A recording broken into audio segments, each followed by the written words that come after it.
you cannot go through the classic negotiation, says, hey, I want 15% lower. This is not going to work.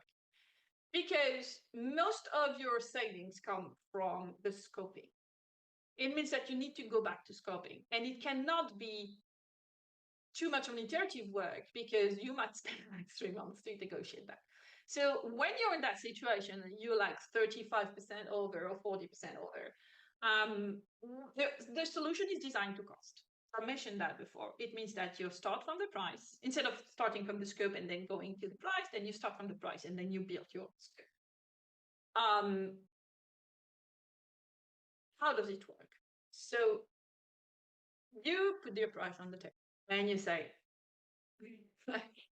this is what I have. This is my budget. And then you say, what can we do in that? But you cannot say only that. You said, this is my budget. And these are the parts in the requirements that are non-negotiable. And then you ask for the consultant if it fits, because sometimes it doesn't. Right. So maybe it does. If it does, then we just need to find how we flesh that up in order to still be in the price and then do the proposal. And it's not always possible. So I have an example. A few years back, we had a client that called us and said, hey, we have that problem. We have that strategy project and it's vital for us and we need absolutely to launch it. And we've been negotiating for 2 months and it's never ending. The problem is that they are 45% over our budget and we don't know how to do that. And we'd like help to negotiate. So we went in and started looking, at the proposals, start discussing with the consultants, and we realized that the scope was way too broad to really get the price was not bad actually. The price that was given was correct in terms of value and standing of the consulting firms that were there. They were part of the top 10, consulting firms, all the ones that were in the lead.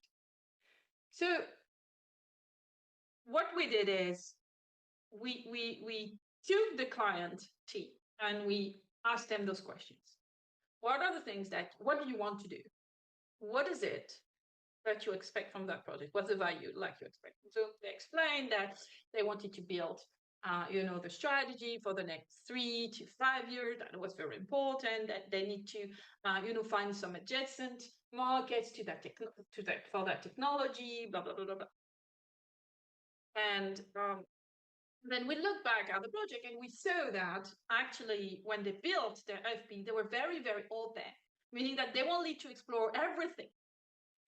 And we thought maybe that's where we can reduce. It's kind of a funnel. It was a strategy screening, of technology and potential markets. It started with a broad exploration, then the first screening, then the second screening, and then like option recommendations. A lot of projects work like that. So we looked at what is interesting is that it's like a funnel. If the funnel is very large,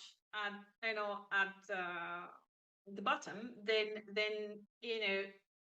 the surface to cover is huge, and that's where you get those huge prices.